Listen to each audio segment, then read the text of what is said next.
Hi hello എല്ലാവർക്കും ഞങ്ങളുടെ പുതിയൊരു വീഡിയോയിലേക്ക് സ്വാഗതം. ഇന്നത്തെ വീഡിയോ എന്ന് പറയുന്നത് ഒരു കുട്ടി ഡേ ഇൻ മൈ ലൈഫാണ്. അപ്പോൾ സമയം ഇപ്പോൾ 4 മണിയായിട്ടുണ്ട്. നമ്മൾ ഉറക്കം എഴുന്നേറ്റു. ഏട്ടന് ജോലിക്ക് കൊണ്ടുപോകാൻ വേണ്ടിയിട്ട് ഫുഡ് ഉണ്ടാക്കാൻ തുടങ്ങുകയാണ്. അപ്പോൾ ഫുഡ് ഉണ്ടാക്കാൻ തുടങ്ങാം. അപ്പോൾ പയറിൻ്റെ തോരന് വേണ്ടിയിട്ട് ഞാൻ പയറും സവോളയും എടുത്ത് വെച്ചിട്ടുണ്ട്. ഇത് നമുക്ക് ചോറ് വെക്കാൻ വേണ്ടിയിട്ടുള്ള അരിയാണ്. നമ്മൾ ഈ ഒരു അരിയാണ് ചോറ് വെച്ച് കഴിക്കുന്നത്. ഇത് എനിക്ക് തോന്നുന്നു കുത്തരിയാണെന്ന് തോന്നുന്നു. കുത്തരിയാണ്. അപ്പം നമ്മൾ ആ അരി കഴുകി നേരെ നമ്മൾ ചൂടായ വെള്ളത്തിലേക്ക് ഇട്ട് കൊടുക്കുകയാണ് ചെയ്തത്. പിന്നെ അതിന് ശേഷം നമുക്ക് വള്ളിപ്പയറിനകത്ത് കുറച്ച് സവാളയും കൂടെ അരിഞ്ഞിട്ട് കൊടുക്കാനുണ്ടായിരുന്നു. സവാളയും പച്ചമുളകും അരിഞ്ഞിട്ട് കൊടുത്തു. അരിഞ്ഞ് മാറ്റിയതിന് ശേഷം ഞാൻ പോയി, എനിക്ക് കുറച്ച് മീൻ വെട്ടാനുണ്ടായിരുന്നു. ഇത് തലേന്ന് മേടിച്ചുകൊണ്ടുവന്ന മീനായിരുന്നു, പക്ഷെ ഞാൻ വെട്ടിയില്ലായിരുന്നു. വേറൊന്നുമല്ല, ഞാൻ കുളിച്ചിട്ട് വന്നിരുന്നതായതുകൊണ്ട് കുളിച്ച് കഴിഞ്ഞിട്ടാണ് മീൻ കൊണ്ടുവന്നത്, അപ്പോൾ ഞാൻ വെട്ടിയില്ല. അങ്ങനെ ഞാൻ മീൻ വെട്ടിക്കൊണ്ടിരിക്കുന്ന സമയത്തായിരുന്നു സന്ദീപേട്ടൻ എഴുന്നേറ്റ് വന്നിട്ട് ചായ വേണമെന്ന് പറഞ്ഞു. അപ്പോൾ ഞാൻ പറഞ്ഞു, ചായ ഇട്ട് കുടിക്കുമോ? ഇട്ട് കുടിക്കുമെന്ന് ചോദിക്കേണ്ട, അതിന് മുന്നേ ചായ ഇടാനുള്ള പാൽ എന്ത് ചെയ്യുമെന്ന് ചോദിച്ചു. അങ്ങനെ പാലെടുത്തോട്ട് വന്നു, നമുക്ക് ചായ ഇട്ട് തന്നു. ഏട്ടൻ നേരത്തെ എഴുന്നേൽക്കുന്ന ദിവസങ്ങളിലെല്ലാം ഏട്ടൻ ചായ ഇട്ട് തരികയാണ് ചെയ്യുന്നത്. പിന്നെ അതിന് ശേഷം ഞാൻ മീനെല്ലാം വൃത്തിയാക്കി, ഇത്രയും മീനുണ്ടായിരുന്നു, വൃത്തിയാക്കി വെച്ചു. ഇത് നമുക്ക് തോരൻ വെക്കാൻ വേണ്ടിയിട്ട് ഞാൻ ചീനിച്ചട്ടിക്കകത്ത് ചൂടായപ്പോഴത്തേക്കിനും എണ്ണ, അതിനുശേഷം കടുകിട്ട് പൊട്ടിക്കുകയാണ് ചെയ്തത്. അപ്പോഴത്തേക്കും നമ്മൾ അരിഞ്ഞ് വെച്ചിരുന്ന പയറും പച്ചമുളകും അതുപോലെ തന്നെ സവോളയും എടുത്തുകൊണ്ടുവന്ന് മിക്സെല്ലാം ഇട്ടു. നമ്മൾ ഇതിൻ്റെ അടുത്ത് വെച്ചിരുന്ന തേങ്ങയെന്ന് പറയുന്നത് നമുക്ക് ഇതിന് വേണ്ടിയിട്ട് അരപ്പ് തയ്യാറാക്കാൻ വേണ്ടിയിട്ടാണ്, തോരൻ അരപ്പ് തയ്യാറാക്കാൻ വേണ്ടിയിട്ട് എടുത്തു വെച്ചായിരുന്നു. അപ്പോൾ അത് ചിരണ്ടുന്ന വീഡിയോ ഒന്നും ഞാൻ എടുത്തിട്ടുണ്ടായിരുന്നില്ല. നമുക്ക് പെട്ടെന്ന് ഏട്ടന് ഫുഡ് കൊടുത്ത് വിടണമല്ലോ, അതുകൊണ്ട് നമുക്ക് ആ ഒരു വീഡിയോ എടുക്കാൻ പറ്റില്ല. അപ്പോൾ നമ്മൾ ഈ പയറിനകത്തേക്ക് ഇട്ട് കൊടുത്തു. അതിനുശേഷം കുറച്ച് ഉപ്പും കൂടി ഇട്ട് ഇളക്കി കുറച്ച് വെള്ളവും ഒഴിച്ച് മൂടി വയ്ക്കുകയാണ് ചെയ്തത്. അപ്പോഴത്തേനും നമുക്ക് അടുത്ത മീൻ വറുക്കാനുള്ള പരിപാടി നോക്കണമല്ലോ. അപ്പം നമ്മൾ മീൻ വരഞ്ഞ് മാറ്റി അതിന് ശേഷം പൊടികളൊക്കെ ചേർത്ത് കൊടുത്തു, മിക്സ് ചെയ്തു.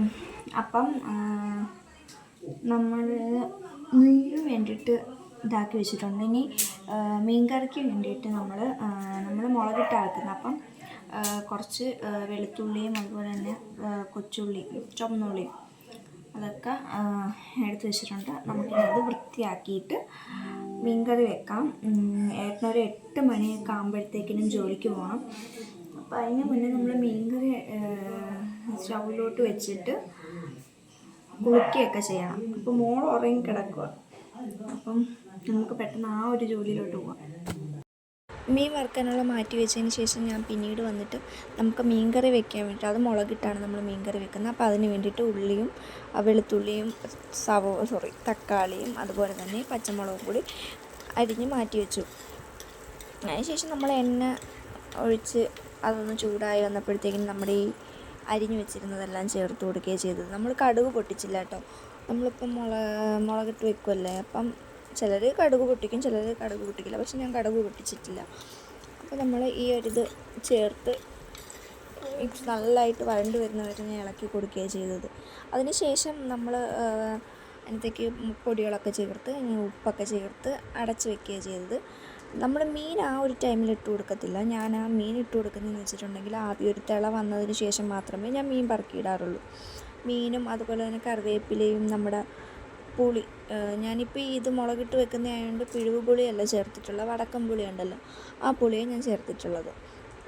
അപ്പോൾ നമ്മൾ മീൻ ഇട്ട് കഴിഞ്ഞിട്ട് ഞാൻ ആദ്യം കുറച്ച് ഉപ്പേ ചേർത്തിട്ടുണ്ടായിരുന്നുള്ളൂ. മീൻ ഇട്ട് കഴിഞ്ഞിട്ട് പിന്നെ കുറച്ച് ഉപ്പും കൂടി ചേർത്ത് അതിനുശേഷം നമുക്ക് ആവശ്യത്തിനുള്ള പുളിയും ഒക്കെ ഇട്ട് വീണ്ടും ഒന്നും കൂടി ഞാൻ മൂടി വെച്ച് വേവിക്കുകയാണ് ചെയ്തത്. പിന്നെ നമ്മൾ മൂടി വെച്ച് തിളച്ച് പറ്റുന്ന വരെ നമ്മൾ വേവിച്ചു കൊടുക്കുകയാണ് ചെയ്തിട്ടുള്ളത്. ഞാൻ ഇപ്പം തേങ്ങ അരച്ച് വെച്ചാലും ഇപ്പം മുളകിട്ട് വെച്ചാലും ഞാൻ ഇങ്ങനെ തന്നെയാണ് മീൻ കറി വെക്കാറുള്ളത്. നമ്മൾ ഒരു തിള വന്നു കഴിഞ്ഞിട്ട് മാത്രമേ ഞാനിങ്ങനെ അതിനകത്തേക്ക്. അപ്പം ഇനിയിപ്പോൾ കുളിച്ചിട്ട് വേണം നമുക്ക് മീൻ വറുക്കാൻ വേണ്ടിയിട്ട് ഞാൻ മസാലയെല്ലാം ഇട്ട് മസാലപ്പൊടികളൊക്കെ ഇട്ട് ഇതാക്കി വെച്ചിട്ടുണ്ട്. ഇനി കുളിച്ചിട്ട് വന്നിട്ടൊക്കെ വേണം ആ ജോലി ചെയ്ത് ഏട്ടന് ചോറ് പാക്ക് ചെയ്യാൻ വേണ്ടിയിട്ട്. അപ്പോൾ ഞാൻ കുളിച്ചിട്ട് പെട്ടെന്ന് വരാം. രാവിലത്തെ കുളി നടത്തിയില്ലെങ്കിൽ പിന്നെ നമുക്ക് പിന്നീട് പറ്റൂല, അവൾ പിന്നെ സമ്മതിക്കത്തില്ല.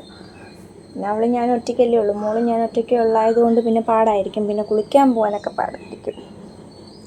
മോളെ ഒറ്റയ്ക്കിട്ടിട്ട് ഞാൻ കുളിക്കാൻ ഇറങ്ങൂല. അപ്പം ഞാൻ കുളിച്ചിട്ട് വന്നിട്ട് ബാക്കി വിശേഷങ്ങൾ കാണാം. അപ്പോൾ എൻ്റെ കുളിയൊക്കെ കഴിഞ്ഞ് വന്നപ്പോഴത്തേക്കിനും സന്ദീപേട്ടൻ പോകാനായിട്ട് ഇറങ്ങിയിട്ടുണ്ടായിരുന്നു.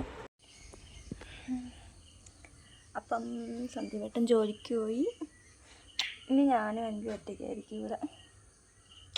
അപ്പോൾ ഏട്ടൻ ജോലിക്ക് പോയി, ഞാനും അൻവി മോളും മാത്രമേ ഉള്ളൂ. അൻവി മോളുടെ ഒരു ഉറക്കമൊക്കെ കഴിഞ്ഞ് ഇപ്പോൾ എഴുന്നേറ്റിട്ടുണ്ട്. ഇനി അവളെ ഒന്ന് കുളിപ്പിച്ച് കയറ്റണം. ഏട്ടൻ ജോലിക്ക് പോയി കഴിഞ്ഞാൽ പിന്നെ നമുക്കിവിടെ അധികം പണിയൊന്നും ഉണ്ടാകത്തില്ല.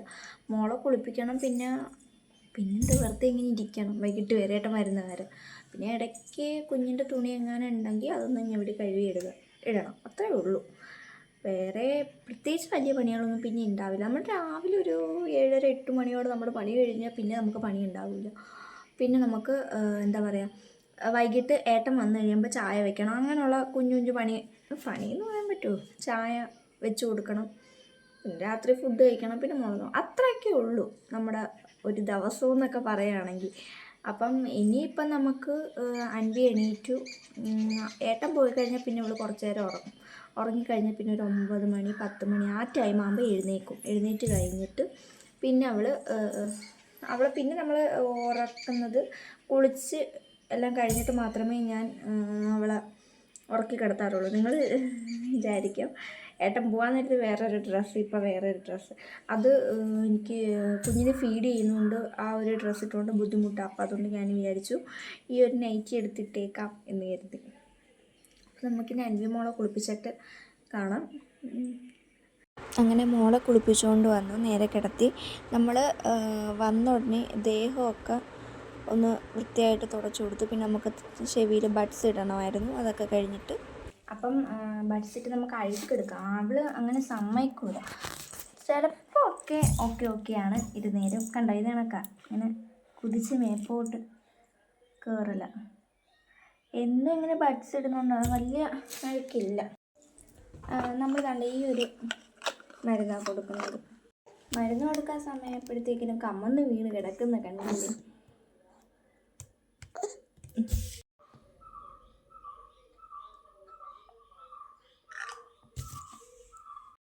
നമ്മൾ കണ്ട ഈ ഒരു ടൈപ്പ് ഹിമാലയയുടെ ബോഡി ലോഷനൊക്കെ യൂസ് ചെയ്യുന്നു. അന്നോട്ടേ ഇവർക്ക് ഹിമാലയയുടെ ഈ ഒരു ലോഷനാണ് യൂസ് ചെയ്തുകൊണ്ടിരിക്കുന്നത്. മോളെ ഉറക്കി കിടത്തി അതിന് ശേഷം നമുക്ക് കുറച്ച് തുണികളൊക്കെ അടുക്കി പറക്കി വെക്കാനുണ്ടായിരുന്നു. അതുപോലെ തന്നെ വീടൊക്കെ ഒന്ന് തൂക്കാനുണ്ടായിരുന്നു. അങ്ങനെ ഏട്ടൻ്റെ എൻ്റെയും കുറച്ച് വീട്ടിലിടുന്നതും പുതിയതൊക്കെ ആയിട്ടുള്ള തുണികളെല്ലാം ഞാൻ മടക്കി വെക്കുകയാണ് ചെയ്തത്. മോളെ എഴുന്നേൽക്കുന്നതിന് മുന്നേ ഇതെല്ലാം ചെയ്ത് വെക്കണം. പിന്നെ മോളുടെ കളിപ്പാട്ടങ്ങളെല്ലാം വാരി പറക്കി വെച്ച് കട്ടിലിൻ മേലെ ഇട്ടേക്കുമായിരുന്നു, അതെല്ലാം പറക്കി വെക്കണമായിരുന്നു. പിന്നീട് മോളുടെ തുണി ഉണ്ടായിരുന്നു, ഞങ്ങളുടെ 3 പേരുടെ തുണി ഉണ്ടായിരുന്നു. ഞങ്ങളങ്ങനെ 3 പേരുടെ തുണി ഞാനതെല്ലാം മടക്കി പറക്കി വെച്ചു. അങ്ങനെ ഇതെൻ്റെ വീട്ടിലിടുന്ന ഡ്രസ്സായിരുന്നു, അതുകൊണ്ട് ഞാൻ ഈ ഒരു ഡ്രോയറിലാണ്, ഈ അലമാരയുടെ ഈ താഴത്തെ തട്ടിലാണ് ഞാൻ എൻ്റെ പഴയ ഡ്രസ്സൊക്കെ വെക്കുന്നത്. അപ്പോൾ അതൊക്കെ ഞാൻ അങ്ങോട്ടേക്ക് എടുത്ത് വെച്ചു. ഇതിപ്പോൾ ഞാൻ ഇപ്പുറത്തെ ഭാഗം തുറക്കുന്നതെന്ന് വെച്ചാൽ നമുക്ക് വൃത്തിയാക്കാമല്ലോ എന്ന് കരുതി ഞാനിങ്ങനെ തുറന്നതാണ്. പിന്നെ ആ ഒരു ഇത് കണ്ടപ്പോഴത്തേനും ചിലപ്പോൾ വാരി വലിച്ചിടുന്ന സമയത്ത് ചിലപ്പോൾ മോൾ എണീക്കും, അതുകൊണ്ട് വൃത്തിയാക്കാൻ പറ്റാതെ വരും. അതുകൊണ്ട് ഞാൻ വിചാരിച്ചു ഏട്ടനുള്ള സമയത്ത് അത് വൃത്തിയാക്കി എടുക്കാമെന്ന് കരുതി. പാവക്കുട്ടിയും അതും ഇതും എല്ലാം കരയാതിരിക്കാൻ വേണ്ടിയിട്ട് ഞാൻ വാരിപ്പറക്കി ഇട്ട് കൊടുത്തതായിരുന്നു. അപ്പോൾ അതെല്ലാം അവളുടെ കളിയും കാര്യങ്ങളെല്ലാം കഴിഞ്ഞതിന് ശേഷം ഞാനതെല്ലാം പറക്കി കവറിനകത്താക്കി മാറ്റി വെക്കുന്നത്. അങ്ങനെ അതെല്ലാം ഞാൻ ചെയ്തു. പിന്നെ കുറച്ച് തൂക്കാനുണ്ടായിരുന്നു, നമ്മൾ അകമെല്ലാം ഒന്ന് തൂത്തു. അപ്പോൾ ഇത്രയൊക്കെ ഉള്ളൂ നമ്മുടെ ഇന്നത്തെ വീഡിയോ എന്ന് പറയുന്നത്. എൻ്റെ വൈകിട്ടത്തെ കുളിയും കാര്യങ്ങളുമൊക്കെ കഴിഞ്ഞു. ഇനി അൻവി മോളെ കുളിപ്പിക്കുക എന്നുള്ളത് മാത്രമേ ഇനി ജോലിയുള്ളൂ. ഇനി നമ്മൾ ബാക്കി വീഡിയോസ് എടുക്കുന്നില്ല, എന്നുവെച്ചാൽ ബാക്കി വീഡിയോസ് ഇനി കാണിക്കാൻ ഒന്നുമില്ല. ഇത്രയൊക്കെ ഉള്ളൂ നമ്മുടെ ഒരു ദിവസം എന്ന് പറയുന്നത്. എന്നും ഇങ്ങനെയൊക്കെ തന്നെയാണ്. പിന്നെ ചില ദിവസങ്ങളിൽ മാറ്റങ്ങളൊക്കെ ഉണ്ടാവാറുണ്ട്. അപ്പോൾ ഇത്രയൊക്കെ ഉള്ളൂ നമ്മുടെ വീഡിയോ. അപ്പോൾ മറ്റൊരു വീഡിയോ ആയിട്ട് വരുന്നത് വരേക്കും tata bye bye see you. അതിന് മുന്നേ എനിക്കൊരു കാര്യം കൂടി നിങ്ങളുടെ അടുത്ത് പറയാനുണ്ട്. എല്ലാ വീഡിയോയിലും പറയുന്നത് പോലെ തന്നെ എല്ലാവരും ഞങ്ങളുടെ ഈ ഒരു വീഡിയോ കണ്ടിട്ട് സബ്സ്ക്രൈബ് ചെയ്യുക, അതുപോലെ തന്നെ ലൈക്ക് ചെയ്യുക, ഷെയർ ചെയ്യുക, കമൻറ്റ് ചെയ്യുക. പിന്നെ എന്താ പറയുക, വേണ്ടാന്നുള്ളവർക്ക് സ്കിപ്പ് ചെയ്ത് പോകാം. ഞാനത് മറ്റുള്ള വീഡിയോസിലെല്ലാം പറഞ്ഞിട്ടുണ്ട്. പിന്നെ സോറി, ഞാൻ കൂടുതലും റിക്വസ്റ്റ് ചെയ്യുന്നത് നമ്മുടെ ചാനലൊന്ന് എന്താ പറയുക, സബ്സ്ക്രൈബ് ചെയ്യുക, ലൈക്ക് ചെയ്യുക എന്നുള്ളതൊക്കെയാണ്, ഷെയർ ചെയ്യുക, അതൊക്കെയാണ് നമുക്ക് ഇടയ്ക്കിടയ്ക്ക് പറയാനുള്ളതെന്ന് വെച്ചാൽ. പറഞ്ഞതിൻ്റെ കാരണം വരുന്നുള്ളത് നിങ്ങൾക്കറിയാം. ഇപ്പം നമ്മുടെ ചാനലിൽ ആരും സബ്സ്ക്രൈബും ചെയ്യുന്നില്ല, നമ്മുടെ വീഡിയോസ് കാണുന്നുകൂടിയില്ല. അപ്പോൾ മാക്സിമം എല്ലാവരും നമ്മുടെ വീഡിയോ ഒക്കെ ഒന്ന് കണ്ട് നമ്മളൊന്ന് സപ്പോർട്ട് ചെയ്യുക. ഇത്രയൊക്കെ ഉള്ളൂ. അപ്പം പറഞ്ഞതുപോലെ മറ്റൊരു വീഡിയോ ആയിട്ട് വരുന്നതായിരിക്കും. Tata bye bye, see U.